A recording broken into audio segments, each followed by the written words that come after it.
Hello everyone, welcome to education rise.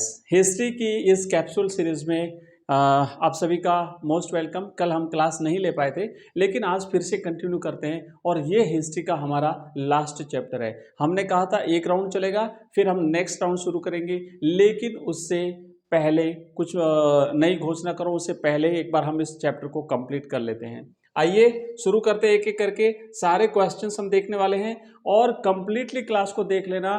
कौन सा प्रश्न आपकी परीक्षा में आ जाए कोई पता नहीं चलता है। तो शुरुआत करते हैं पहले प्रश्न से बच्चों, और पहला प्रश्न आपके सामने लिखा हुआ है। पेन को क्या हो गया है? चलो भाई पेन चल जा। हाँ, अब देखो हो गया। पहला प्रश्न देखो कि प्रारूप समिति के अध्यक्ष कौन थे। ये माध्यमिक शिक्षा बोर्ड की 2023 की परीक्षा में प्रश्न पूछा गया था। बच्चों, हमारा जो संविधान सभा थी हमारी, उस संविधान सभा में अलग अलग समितियां बनाई गई थी। तो ध्यान रखना कि जो संविधान सभा थी, इस संविधान सभा की अलग अलग समितियों में एक समिति थी बच्चों, प्रारूप समिति। ये प्रारूप समिति जो थी, ड्राफ्टिंग कमेटी जिसे कहते हैं, इस प्रारूप समिति के अध्यक्ष पूछा है कौन थे। तो बच्चों आप सभी जानते हैं कि doctor B.R. Ambedkar, doctor Baba Saheb Bhimrao Ambedkar इस प्रारूप समिति के अध्यक्ष थे। और इस समिति का मुख्य काम था बाबा साहेब डॉक्टर भीमराव अम्बेडकर के नेतृत्व में संविधान का निर्माण करना। तो राइट जवाब रहेगा बच्चों ऑप्शन 1 B.R. अम्बेडकर। अब मैं बता दूं, जो ये संविधान सभा थी, इस संविधान सभा में कुल 300 सदस्य थे और इस 300 सदस्यों की संविधान सभा में सबसे महत्वपूर्ण जो 6 सदस्य थे बच्चों, टोटल जो सदस्य थे इसमें से 6 सदस्य अति महत्वपूर्ण थे और उनमें से एक थे डॉक्टर B.R. अम्बेडकर। चलिए नेक्स्ट प्रश्न की तरफ। इस प्रश्न का सही जवाब है ऑप्शन 1। अगला क्वेश्चन देखो, रॉयल इंडियन नेवी के सिपाहियों का विद्रोह कब हुआ था। माध्यमिक शिक्षा बोर्ड 2023 की परीक्षा में यह प्रश्न भी पूछा गया है। देश जब आज़ाद हुआ उससे जस्ट पहले, उससे थोड़े दिन पहले बच्चों, भारतीय नेवी में एक विद्रोह हुआ था अंग्रेजों के खिलाफ, और वो सन आपको बताना है कब हुआ था। तो आज़ादी से कुछ समय पहले यानी 1946 में, क्योंकि हमारा देश 15 अगस्त 1947 को आज़ाद हुआ। अब आप कहोगे सर ये तो हम सबको पता है, ये क्यों बता रहे हो भाई? ये देश आज़ाद हुआ उसके जस्ट थोड़े समय पहले ये घटना हुई थी, और इसीलिए हमें याद रखना है कि जो देश आज़ाद हुआ था उससे कुछ समय पहले ये 1946 में विद्रोह हुआ था। आइए आगे बढ़ते हैं नेक्स्ट प्रश्न की तरफ। और अगला प्रश्न है हमारा नेक्स्ट बच्चों कि भारतीय संविधान सभा के अध्यक्ष कौन थे। तो अभी हमने बात करी कि हमारी जो संविधान सभा थी, इस संविधान सभा के अध्यक्ष पूछा है बच्चों। शुरुआत में जो है ना, सच्चिदानंद सिन्हा को अध्यक्ष बनाया था, लेकिन फिर पहली चूंकि इसकी जो संविधान सभा की जो पहली बैठक हुई थी वो हुई थी 9 दिसंबर 1946 को। तो 1946 को जो पहली बैठक हुई, इसमें डॉक्टर सच्चिदानंद सिन्हा को अस्थायी अध्यक्ष नियुक्त किया था। दूसरी बैठक हुई थी 11 दिसंबर 1946 को। इसमें डॉक्टर राजेंद्र प्रसाद को संविधान सभा का स्थायी अध्यक्ष नियुक्त किया था। तीसरी बैठक हुई थी बच्चों संविधान सभा की 13 दिसंबर 1946 को, और 13 दिसंबर 1946 की इस बैठक में पंडित जवाहरलाल नेहरू के द्वारा उद्देश्य प्रस्ताव पेश किया गया था। ये ध्यान रखना, कई बार परीक्षा में पूछा जाता है, उद्देश्य प्रस्ताव जो है वो पेश किया गया था। तो ये 3 बैठकें, पहली बैठक हुई, दूसरी बैठक हुई, तीसरी बैठक हुई, और इस तरीके से इसकी जो अलग अलग बैठकें हुई थी, उन बैठकों में संविधान का निर्माण जो है वो क्रमशः किया गया। 2 वर्ष 11 माह और 18 दिन जो है वो संविधान निर्माण में लगे थे। आइए आगे बढ़ते हैं। तो राइट आंसर रहेगा बच्चों संविधान सभा के अध्यक्ष डॉक्टर राजेंद्र प्रसाद। ऑप्शन जो है वो ए इसका राइट आंसर है, डॉक्टर राजेंद्र प्रसाद। दूसरा B.R. अम्बेडकर, हमने देखा ये प्रारूप समिति के अध्यक्ष थे। पंडित जवाहरलाल नेहरू देश के पहले प्रधानमंत्री थे और सरदार वल्लभ भाई पटेल देश के पहले गृह मंत्री थे। नेक्स्ट देखो, अगला हमारा चौथा प्रश्न है, भारतीय संविधान सभा के सामने उद्देश्य प्रस्ताव प्रस्तुत किया गया। माध्यमिक शिक्षा बोर्ड का मॉडल पेपर जो 2022-23 का था, उसमें यह प्रश्न आया था। तो अभी हमने आपको बता दिया कि संविधान सभा में जो तीसरी बैठक हुई थी, तीसरी बैठक की तारीख थी 13 13 दिसंबर 1946, है ना, 1946। इस 13 दिसंबर 1946 की बैठक में पंडित जवाहरलाल नेहरू ने बच्चों संविधान सभा का जो उद्देश्य प्रस्ताव था वो पेश किया था। ठीक है, चलिए आगे बढ़ते हैं। नेक्स्ट, इन सब के बारे में भी हम जानेंगे। BN राव भी महत्वपूर्ण है, गांधी जी भी है, BR अम्बेडकर साहब के बारे में हमने जानकारी प्राप्त कर ली है। आगे बाकी जो ऑप्शन है उनके बारे में हम जानकारी प्राप्त करेंगे। नेक्स्ट प्रश्न देखो कि भारतीय संविधान कब अस्तित्व में आया था। तो आपको बता दिया कि संविधान सभा की पहली बैठक हुई थी 9 दिसंबर 1946 को और इसकी अंतिम बैठक हुई थी 26 नवंबर 1949 को। तो अंतिम बैठक हुई थी बच्चों 26 नवंबर 1949 को। संविधान पूर्ण रूप से तैयार हो गया था, लेकिन कब अस्तित्व में आया अगर पूछा जाता है तो 26 जनवरी 1950 इसका बच्चों राइट आंसर रहेगा। अस्तित्व में तो आ गया था 1949 को, है ना, 26 जनवरी 1949 को अस्तित्व में आ गया था। लागू कब हुआ था अगर पूछा जाता है तो बताना है 26 जनवरी 1950, यानी 2 महीने के बाद, 2 महीने के बाद में जो है 2 महीनों के बाद में इसे लागू किया गया था, क्योंकि 26 जनवरी 1930 को पहली बार तिरंगा फहराया गया था लाहौर में और इस 26 जनवरी तारीख के लिए फिर 2 महीने वेट करना पड़ा था। तो अस्तित्व में कब आया था? 26 जनवरी 1950 को। तो अब देखो कि संविधान जो था ना, इसे 9 दिसंबर 1946 से शुरुआत होती है और ये जो है 26 नवंबर 1949 को पूर्ण होता है। तो इस तरह से आप देखोगे टोटल इसमें जो समय लगा था वो लगा था बच्चों 2 वर्ष 11 माह और 18 दिन का समय जो है वो लगा था। ठीक है, चलिए आगे बढ़ेंगे। 26 जनवरी 1930 बच्चों याद रखना पहली बार जो है वो झंडा फहराया गया था और इसी उपलक्ष्य में 1950 को जो है हमारा संविधान लागू किया था। इस दिन हमारा देश गणतंत्र बना था और राष्ट्रपति जो है वो नियुक्ति हुई थी। चलिए आगे बढ़ते हैं। अगला क्वेश्चन है हमारा, नेक्स्ट प्रश्न की तरफ बढ़ते हैं। 5वां प्रश्न हो गया 26 जनवरी 1950 को हमारा संविधान जो है वो बच्चों, भारतीय संविधान कब अस्तित्व में आया था?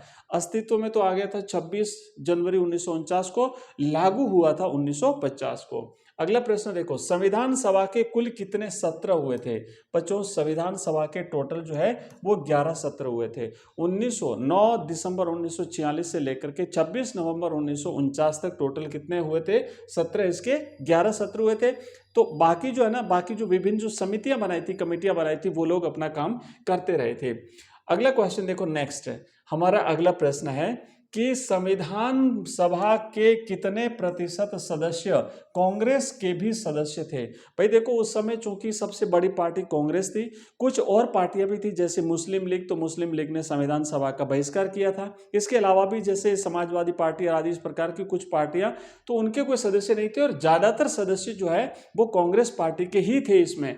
तो अगर प्रश्न बनता है कि कितने प्रतिशत, अगर प्रतिशत में पूछे तो याद रखना टोटल 82% सदस्य जो है वो कांग्रेस पार्टी के थे संविधान सभा में। नेक्स्ट देखो कि भारतीय संविधान सभा को कब से कब तक के मध्य सूत्रबद्ध किया था। तो हमने अभी देखा था कि पहली बैठक जो है ना, बार बार बता रहा हूं, मैंने हर बार बताया, पहली बैठक हुई थी 9 दिसंबर 1946 को और अंतिम रूप से इस संविधान को जो अंगीकृत, अधिनियमित और आत्मार्पित किया था वो बैठक थी 26 नवंबर 1949 को। ठीक है, चलिए तो अब देखो यहां पे लिखा है दिसंबर, तो दिसंबर किस में? ये रहा दिसंबर 1946 से लेकर नवंबर 1949, पहला जो है वो ऑप्शन इसका राइट आंसर है। ठीक है, चलिए दूसरा प्रश्न देखो कि संविधान पर 3 साल तक चली बहस के बाद हस्ताक्षर किए गए थे। 3 साल का मतलब है बच्चों 2 वर्ष, 3 साल मतलब कि पूरे 3 साल नहीं, 2 वर्ष 11 माह और 18 दिन। तो अभी 3 साल में कितने दिन बाकी थे? 3 वर्ष में अभी 12 दिन जो है वो बाकी रह गए थे। तो अब संविधान पर बहस के बाद हस्ताक्षर कब किए गए थे? तो आपको बता दूं कि जो संविधान की जो प्रस्तावना है उसमें लिखा हुआ है कि हम भारत के लोग भारत को एक गणतंत्रात्मक, और इस तरीके से इसकी जो प्रस्तावना है उसमें अंत में लिखा हुआ है कि आज 26 नवंबर 1949 मिति मार्क्सिस शुक्ल सप्तमी संवत 2006 विक्रमी को एतद द्वारा अधिनियमित, अंगीकृत और आत्मार्पित करते हैं। तो वो तारीख थी बच्चों दिसंबर 1949, 26 दिसंबर नहीं था, 26 दिसंबर नहीं था, 26 नवंबर, 26 नवंबर 1949 राइट आंसर रहेगा इसका, 26 नवंबर 1949 इसमें आंसर राइट तो नहीं है। याद रखना 26 नवंबर 1949, ठीक है, 26 नवंबर 1949। चलिए आइए आगे बढ़ते हैं और अगला हमारा प्रश्न है 10वां। क्या है कि संविधान सभा के कितने दिन बैठकों में गए थे। तो बच्चों 100 जो बैठकों में 11 टोटल सत्र हुए थे और इसमें 165 दिन जो है वो बैठकों में गए थे। टोटल 11 सत्र हुए थे। अगर सत्र पूछा जाता है तो ध्यान रखना है कि इसमें हमारे कुल कितने सत्र हुए थे, 11 जो है वो इसके सत्र हुए थे, 165 दिन जो है वो बैठकों में गए थे। चलिए नेक्स्ट प्रश्न की तरफ, और अगला प्रश्न है हमारा 11वां।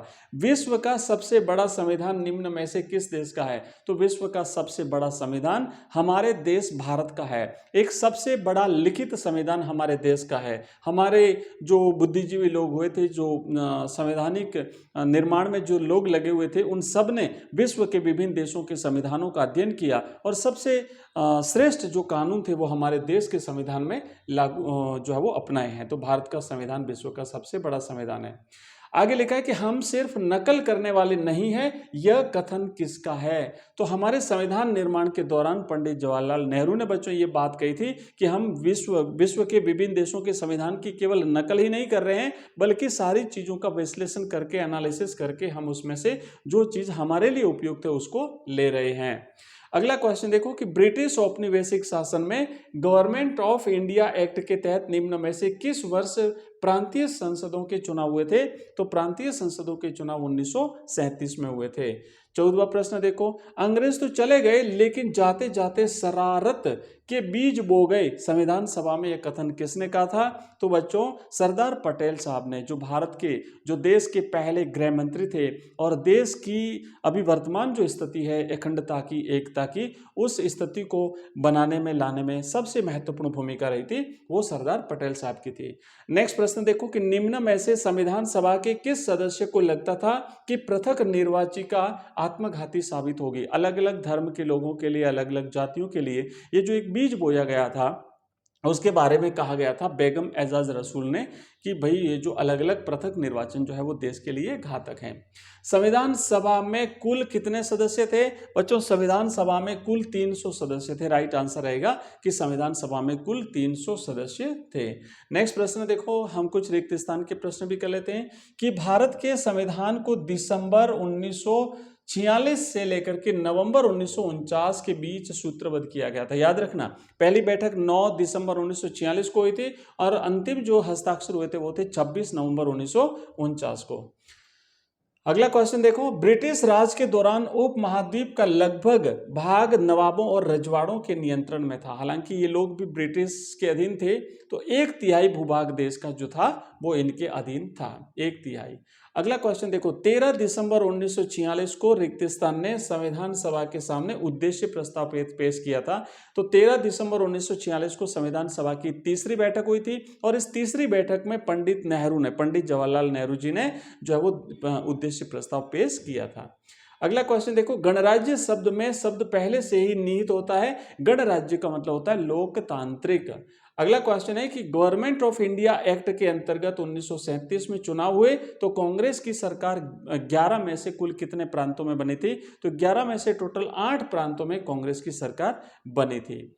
22वां प्रश्न है, रिक्तिस्तान के अनुसार जनसंख्या की दृष्टि से हरिजन अल्पसंख्यक नहीं है। तो बच्चों ये बात नागप्पा ने कही है कि हरिजन जो है वो अल्पसंख्यक नहीं है।